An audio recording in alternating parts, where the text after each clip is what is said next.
What's up, everyone? Welcome back to Conflicts of Interest. This is episode 169. I'm the host, Kyle Anzalone. A lot to talk about on today's show. I'm discussing the Israel lobby's attack on Thomas Massie. I'm going to break down some recent statements and Fox News appearances from Tulsi Gabbard. And then I'm looking at Biden's UN speech where he told a couple of big lies. So all that and more on today's show. Be sure to share the show. You find it at the Libertarian Institute, libertarianinstitute.org/Kyle for a full archive of the show and all the work I put out, including the daily news roundup that I write for the Institute. You can find the show. We post the video version on YouTube, Odyssey, and Rumble. A lot of people are now tuning into the alternatives, Odyssey and Rumble, and I'm really happy that we're building momentum on those platforms.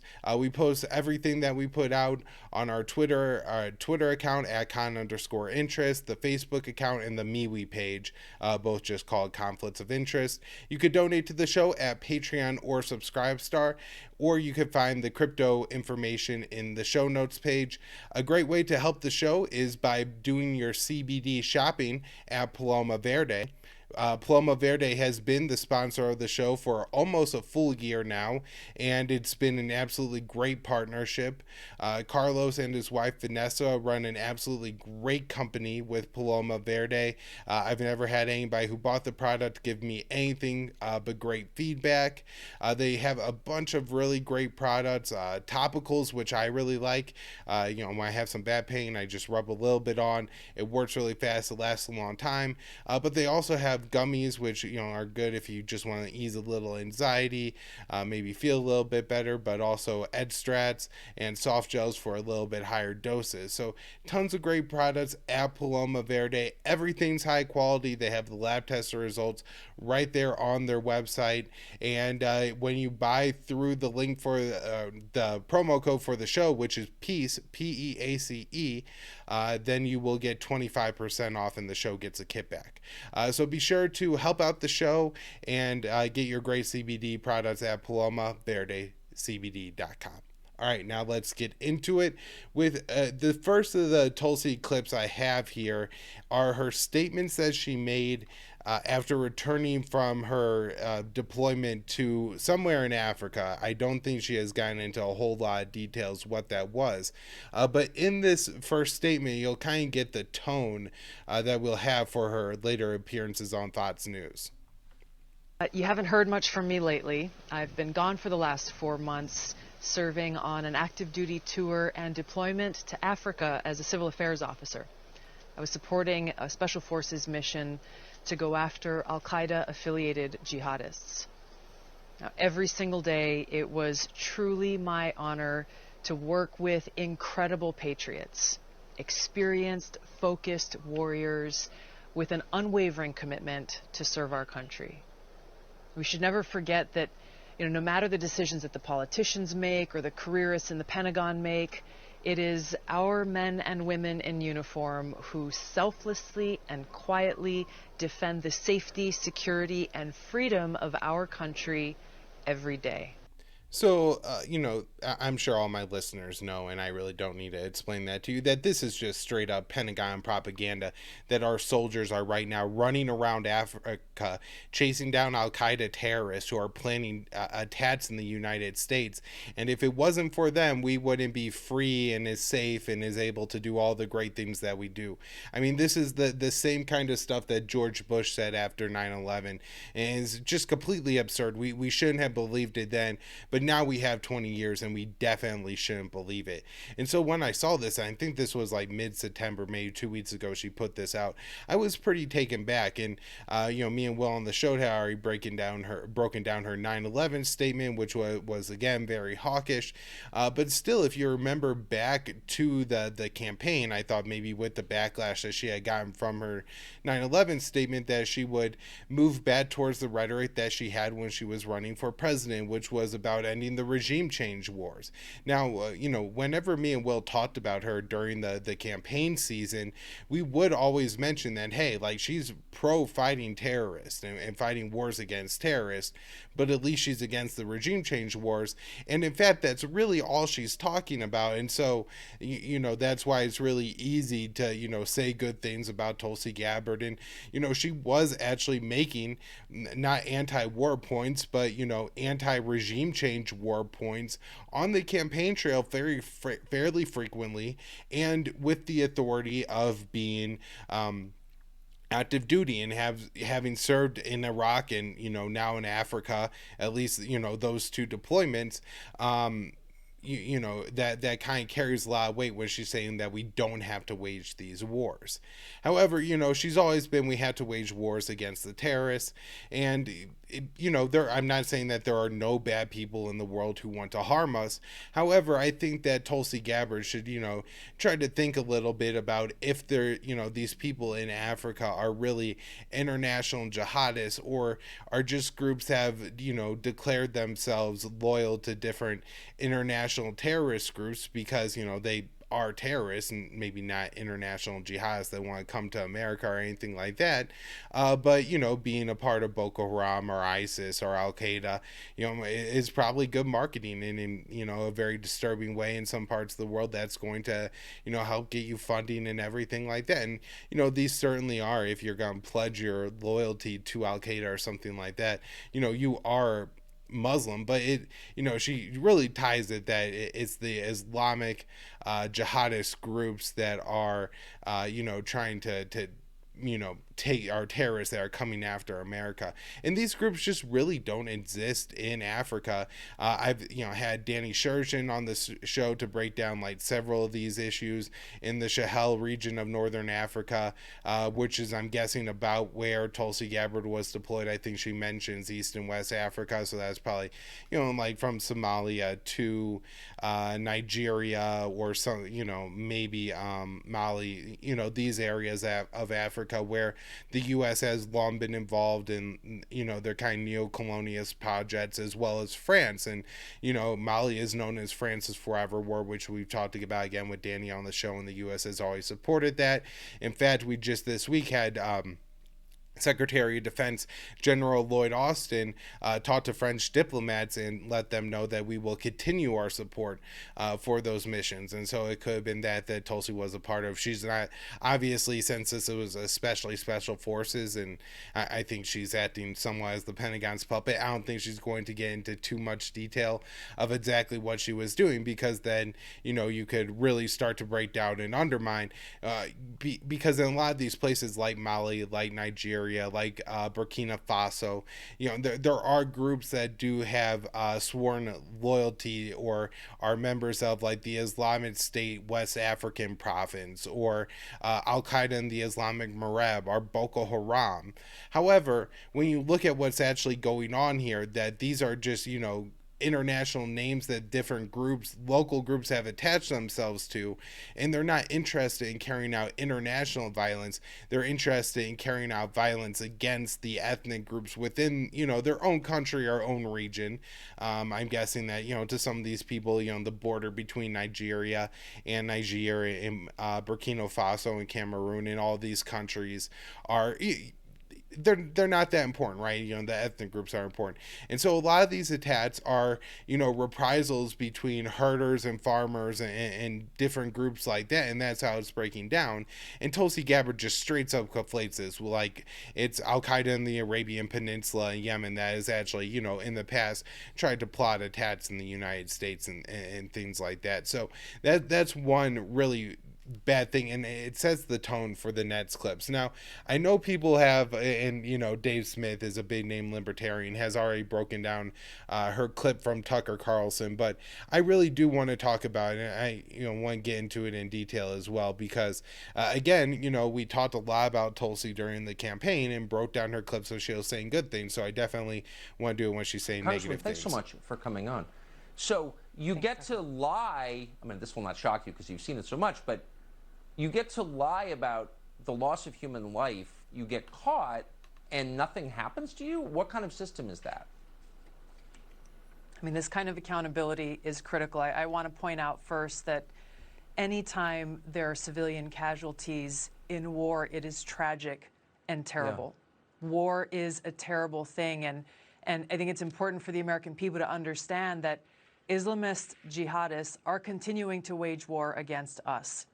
And the Islamist ideology, not the same as the religion of Islam, but this Islamist ideology, which is a political ideology that inspired the terrorist attacks on our country on 9/11, is the greatest threat that we're facing right now in this country and the world. It is the foundation of governance of so-called Islamic countries like Turkey and Iran and Saudi Arabia and Pakistan.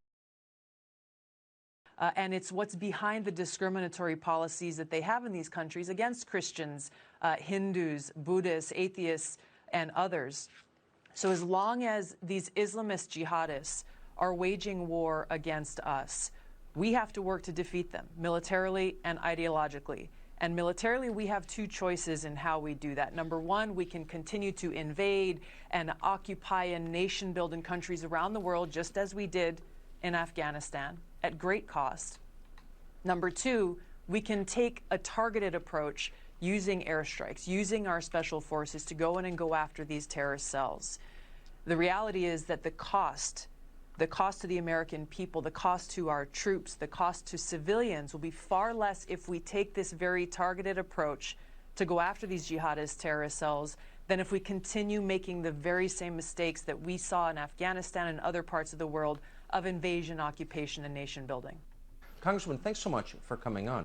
Well, I mean, that's the real highlight of it. There is a little bit more, and I will discuss what she says in a little bit more, but that is the big highlight there. I mean, what an astounding couple minutes from Tulsi Gabbard on Tucker Carlson's show. I mean, this is typically where you would expect to hear the at least realist point of view, like, you know, not the a warhawk's point of view. You expect something reasonable, and of course she comes out firing full Bill Kristol here, where he sets her up to like say like, man, the Pentagon's really bad at carrying out these airstrikes, and we gotta have accountability. It happens time and time again, and she says, you know, it's tragic and that's war.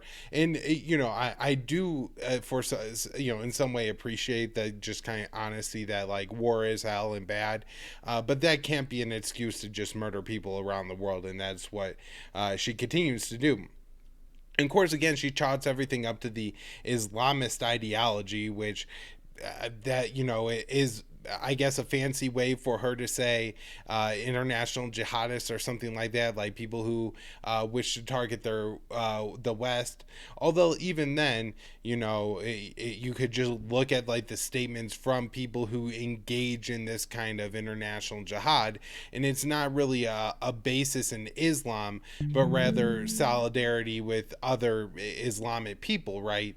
And so you know, they feel more, you know, because the U.S. is murdering Islamic people, they want to, you know, come to the U.S. and kill people here.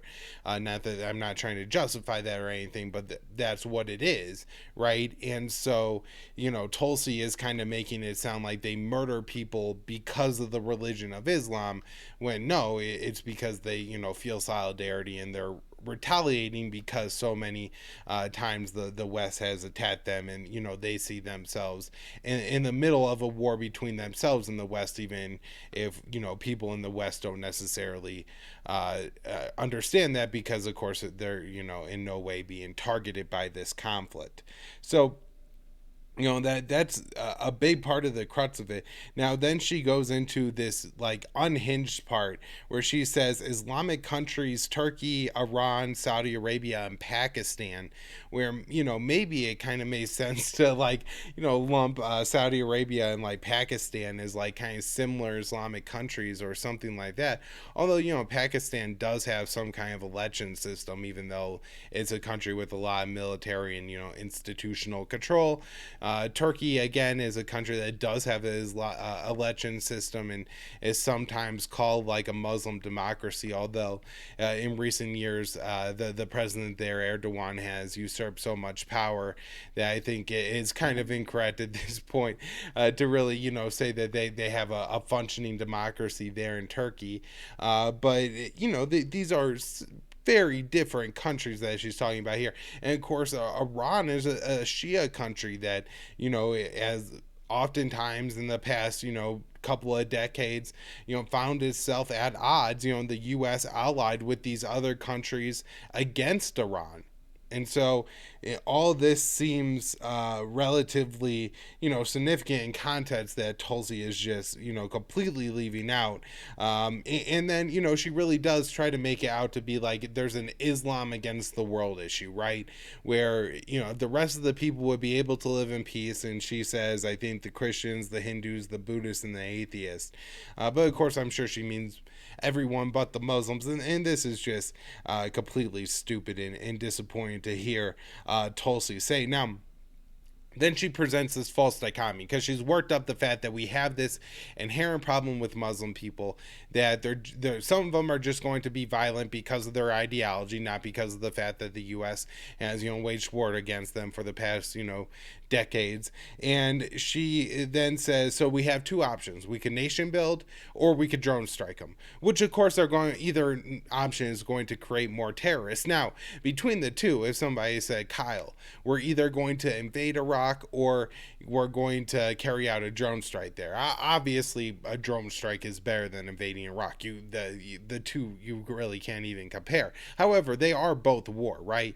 And authorizing either is going to create more terrorism. And while, one is cheaper for the U.S. and has less political consequences in the U.S., nonetheless, you are going to kill a lot of civilians with that kind of warfare. And so after Tucker just asked her, hey, what do we do about the fact that we're killing civilians with drone strikes, and isn't there going to be accountability? And she pretty much says, well, Muslims are bad, and so we got to do more of these drone strikes. And, that's unfortunately what Tulsi Gabbard has believed all along. However, again, this seems to be a new trend of hers where suddenly she's no longer focused on ending the regime change wars and solely focused on promoting the need to carry out airstrikes. So, there's a couple more things here where she says that this is better for the civilians that we're carrying out the drone strikes, which again is, it is better than ground invasion, but she makes it out like we're doing them a favor by carrying out the drone strikes, and it's just completely disgusting. And again, all this was set up with Tucker giving her the chance to really go after the Pentagon and the deep state. Now, Tucker then gives her another chance and says, don't we need to go after the generals for this? And Tulsi says, well, it's right. You can't blame the low-ranking soldiers, but it doesn't show any real desire to have any accountability whatsoever. Now, I have one more clip here, and this is her on Bret Baier. And so it's interesting, right? She goes on Tucker and says something super hawkish, and now she gets on Bret Baier, which is, he's a little bit more of a hawkish Fox News host than Tucker Carlson. And I'm going to go ahead and play just a short part of this clip or this appearance. It's like, 2 minutes long here. We'll meet terrorist threats that arise today and in the future with a full range of tools available to us. We're better equipped to detect and prevent terrorist threats, and we are more resilient in our ability to repel them and to respond. There are a lot of people, Congresswoman, who say that what happened in Afghanistan and what is happening now and how we handled it has really opened the door for more terrorists. You've just come back from Africa, which is also a hotbed of radical jihadists. Your thoughts on where we are? So right there, right, he just presented her with the safe haven myth. I'm sorry, I got to cut in just to make this clear, because he doesn't say it directly, but he presents her with the safe haven myth, and this is what Tulsi has to say. Well, as you know, Brett, in both East and West Africa, there is a surge of these jihadist terrorists. Al-Qaeda, ISIS, and affiliated groups are increasing in their strength. The withdrawal from Afghanistan is something that I agreed with, but unfortunately, the way that this administration executed that withdrawal has been an utter and abject disaster, which is continuing to play out as we speak. For those who say, and we should continue to monitor Afghanistan to make sure that there are no Al-Qaeda and ISIS strongholds that are allowed to start to take root.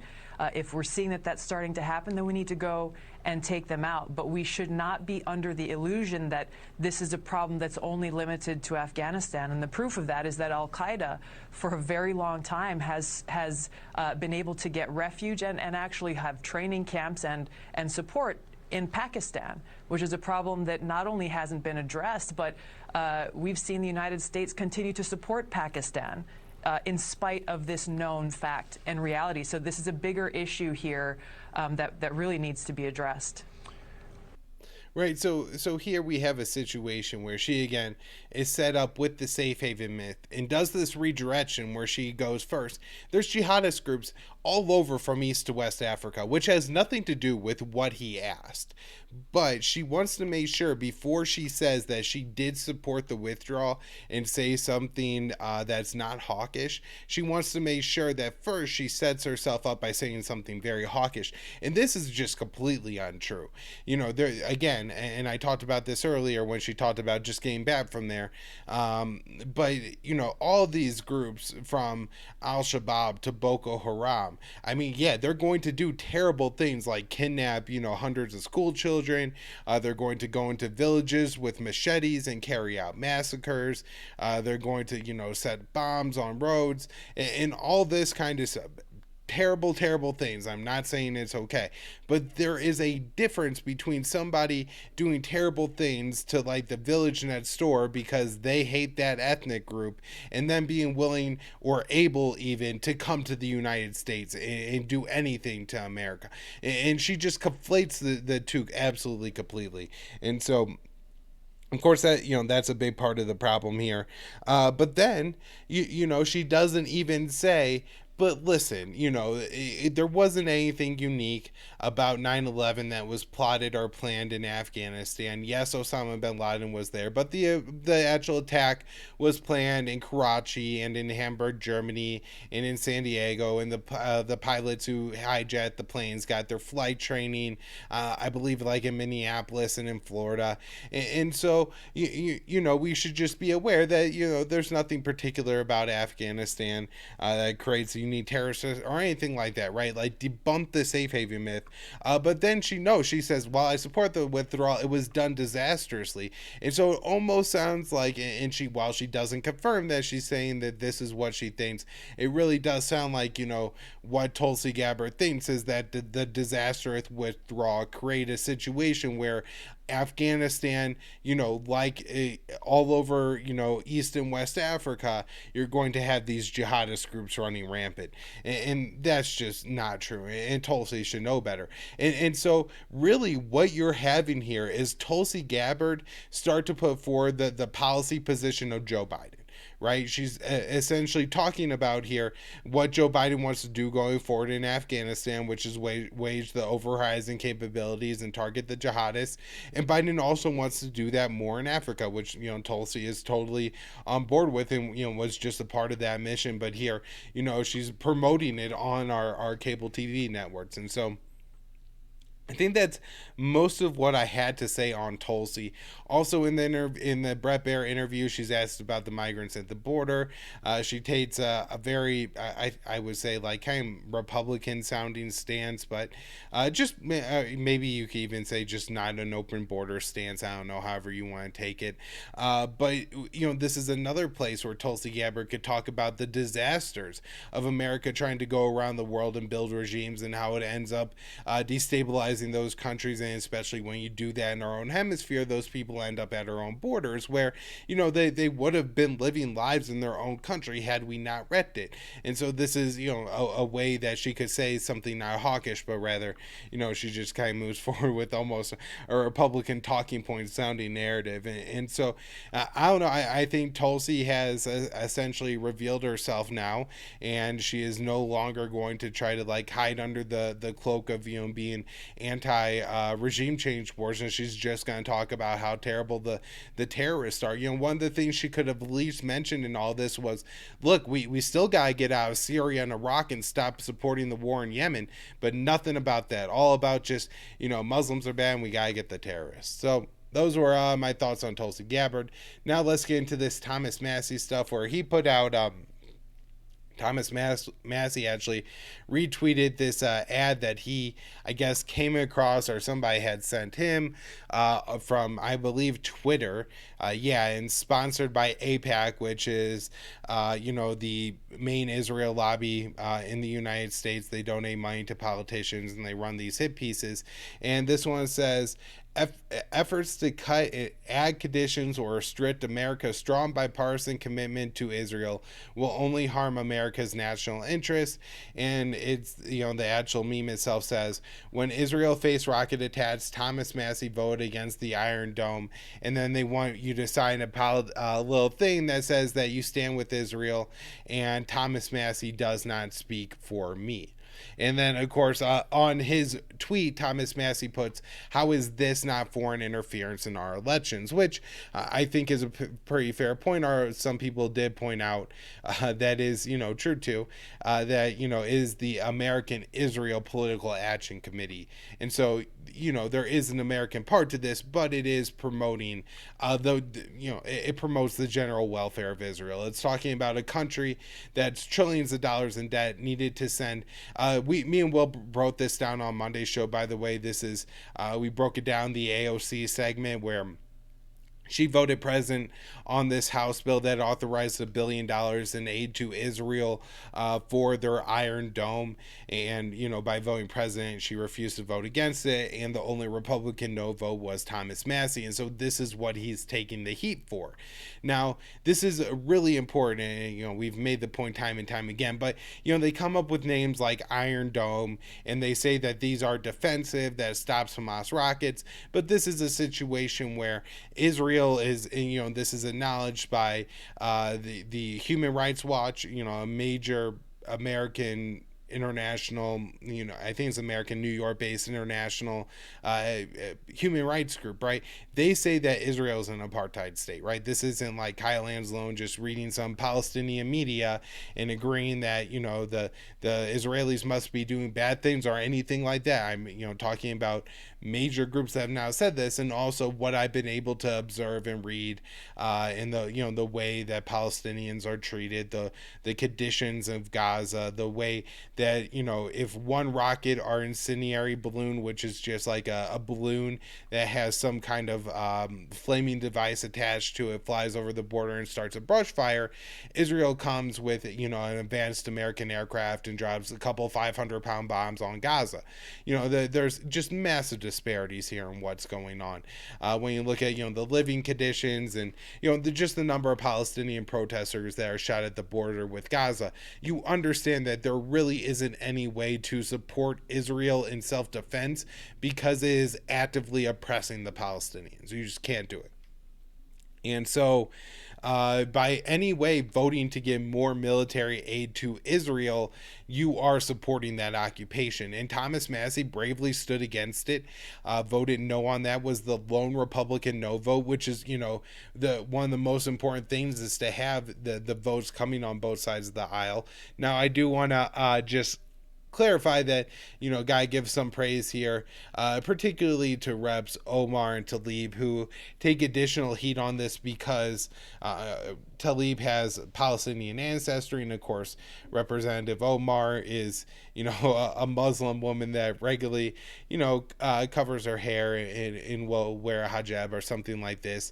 And so, being very publicly Muslim and to take votes against Israel is going to, get you criticism because of that. They bravely stand up here. Cori Bush, who's newly elected, I think from St. Louis City, actually, she's been pretty good on the Palestine issue and actually can articulate it well. And then we also have Carson Newman, Ayanna Presley, Garcia, and Grilhana. I'm not quite sure what rep that is. And then, of course, Thomas Massie with Representative Hank Johnson and AOC voting present. So, again, just want to give major credit to all of those people who took a vote that's getting them targeted. I mean, I'll most people listen to the show, but for those of you watching, antisemitism.org listed Thomas Massie as their anti-Semite of the week. They took the worst picture they could find of Thomas Massie, which really isn't that bad. He's just trying to tell some government bureaucrat how terrible they are. But they take that picture and they put a big red caption that says Jew hater on it. Right, that's the kind of thing that they're going to do when again, he's just not willing to give Israel more aid to carry out their oppression on the Palestinians. And from his perspective, I'm sure a lot of it is just the fact that the U.S. is trillions of dollars in debt itself. Israel is a fairly wealthy country that provides a lot of services, including like general universal health care and education to their citizens. And so it really doesn't make sense that the U.S. would have to give this country $1 billion in aid. I mean, look, if you're that concerned, then you have to cut the amount of healthcare or education you're giving. Or ask your citizens to pay a little bit more or something like that. But they say that this is an example of him being an anti-Semite, and they use this opportunity to label him a Jew hater. And that's why AOC is so cowardly by not voting for it. This is a woman that when she takes a vote, and she, because of the stance and the way American politics work, if you are accused of attacking a marginalized community, but you're on the same side as AOC, that's pretty good cover for doing it. You know what I mean? It lets you take those votes and those political stands and say, no, look, obviously everyone, this isn't because I dislike Jews or anything like that. AOC is very in touch with marginalized communities, and she's obviously not someone that would ever, deliberately, do anything anti-Semitic. And me and her are in agreement on this position, and it has nothing to do with that at all. It's because of A, B, and C. But when, she's only voting present, then that even, will give them more cover. Look, it's Thomas Massie and the Muslim woman of the House that are voting against this thing. So it's very disgusting the way that they have been targeted. And just wanted to say that these people are absolutely heroic and doing the right thing. And so want to talk about a couple other issues with Israel and the U.S. The first is that Florida is one of the countries with anti-BDS laws. In fact, one of the things that the antisemitism.org or whatever the hell it is, the people that called Thomas Massie the anti-Jew of the week or the anti-Semite of the week, so one of the things they labeled him for that is because he doesn't support anti-BDS laws. BDS is boycott, divestment, and sanctions, and this is a group that calls for the advocating boycotting Israel, divesting, so taking investments out of the West Bank or the Israeli government, and then sanctioning Israel. I personally have always been clear that I don't support the sanctions. At the same time, if somebody is advocating sanctions against Israel in the U.S., that is free speech. That is something that they're able to do, and so by targeting any company that chooses to boycott Israel, this is freedom of speech, right? But yet we have passed laws in the United States that say you cannot boycott Israel, and if you do that, you can't contract with state governments or state governments that companies that are put on lists by state governments that are not sufficiently pro-Israel, or again, like you have Ben & Jerry's in this case, who has only refused to sell ice cream in the occupied West Bank when the contract is up in like a year and a half. At the time, I wasn't even all that impressed by the Ben & Jerry's move, to be quite honest.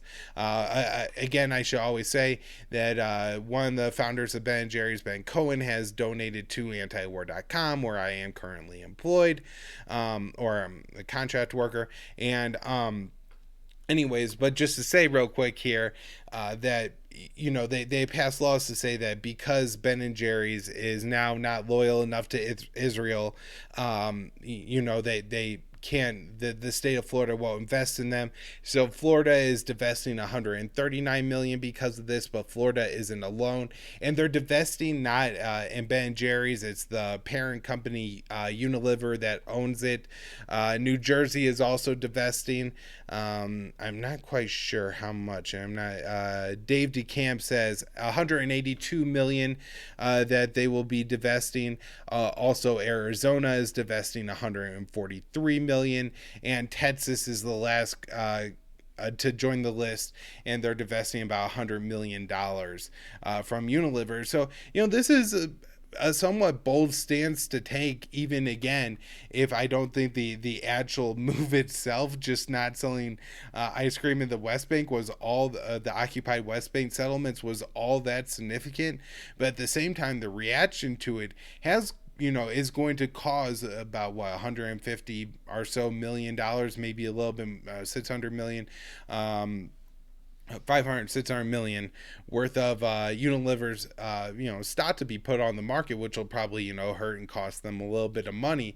And it's just crazy that you have so few congressmen willing to take this stand when it's their job to take stands on issue like this, and you have a company that's supposed to be the big bad capitalists that are actually willing to take a loss on their bottom line for this. So I don't know. That's just last thing I want to note there. One more thing I wanted to talk about before I move on to the next subject was the NDAA for 2022. That's the Pentagon funding bill for the coming fiscal year. And I just want to point out, because I don't think I either stated this correctly or might have even said it wrong on the last show, but the House did add the extra $25 billion to the 753 that was proposed by Biden and very strongly supported by AOC, but then they added 25 billion to that, and so this one comes in at close to, I guess, $778 billion. Now, also, there was one more provision within that bill that's worth talking about, and that was something that Hank Johnson tried to put in there. That was to try to put a real hamper on the 1033 program that transfers the surplus military grade equipment from the Pentagon to law enforcement, but that vote did not pass. So unfortunately, that won't be in there. All right, next up, I'm going to be talking about Biden's UN speech, and this is where I'll wrap up the show. I don't have a ton to get into here, but he says a couple of interesting things. The first is that the U.S. isn't seeking a Cold War with China, which just isn't true, right? This is an outright lie. The U.S. continues to support and sell Taiwan, new and advanced weaponry that has increased tensions. Recently, the U.K. sailed their warship through the Taiwan Strait. This was condemned by China, and actually, I guess the Chinese ship followed the U.K. ship through the Taiwan Strait, but this comes just after the UK-US treaty was signed, and you have to wonder if that was a part of it. The Air Force Secretary Frank Kendall, who is at least famous on this show for being a China paranoid, who said that his priorities as Air Force Secretary are China, China, China, says that China is prepared to put weapons into space, preparing Americans to expand our Cold War with China to like that fiction that Ronald Reagan was talking about, the Space Force and the Death Star and all that, putting that in space. It seems like Joe Biden, but particularly his Air Force Secretary Frank Kendall is now moving the U.S. in the direction, and then Joe Biden, of course, shows up to the UN and says that we're not seeking a Cold War. The U.S. is also going to spend a lot of money in this Cold War with China with some projects it's planning in Latin America. We currently have U.S. Deputy National Security Advisor Dalip Singh, and I believe he is in Colombia first, and then traveling to Ecuador and Panama, looking for infrastructure projects for the U.S. to invest in. This is a part of the Build Back Better World strategy that the Biden administration is engaging in, and this is supposed to be America's counter to Belt and Road. I'm not quite sure that this is going to be long lasting, or how much consideration they put into the initials here, because they're calling it B3W because they can't call it BBBW for some funny reasons, But yeah, so I'm not quite sure what marketing they put into it. But if anybody sees B3W, that's this Build Back Better World, and it's where the U.S. is preparing to sink, I have no idea, billions, if not a hell of a lot more, of our dollars into these developing third world countries. This report from Reuters notes that a formal U.S. B3W launch event is planned for early next year that will include details of some of the initial projects aimed at narrowing the $40 trillion needed by developing nations by 2035. And so if they're trying to close a $40 trillion gap, they have to really be considering hundreds of billions, if not trillions of our dollars that they're going to spend on this. And of course, this is going to be, like, I'm sure, a lot of money laundering and money funneling to the leaders of these countries, so they remain significantly anti-China for the U.S. And then also there's going to be people in the U.S. who get their kids back in cuts from all of these projects, but a lot of it is going to be in the name of countering China and continuing this new Cold War that the Biden administration has really kicked off, Biden under the Obama administration, the pivot to Asia kicks it off. Trump really ramps it up. And of course, Biden has essentially had his foot on the accelerator the whole time.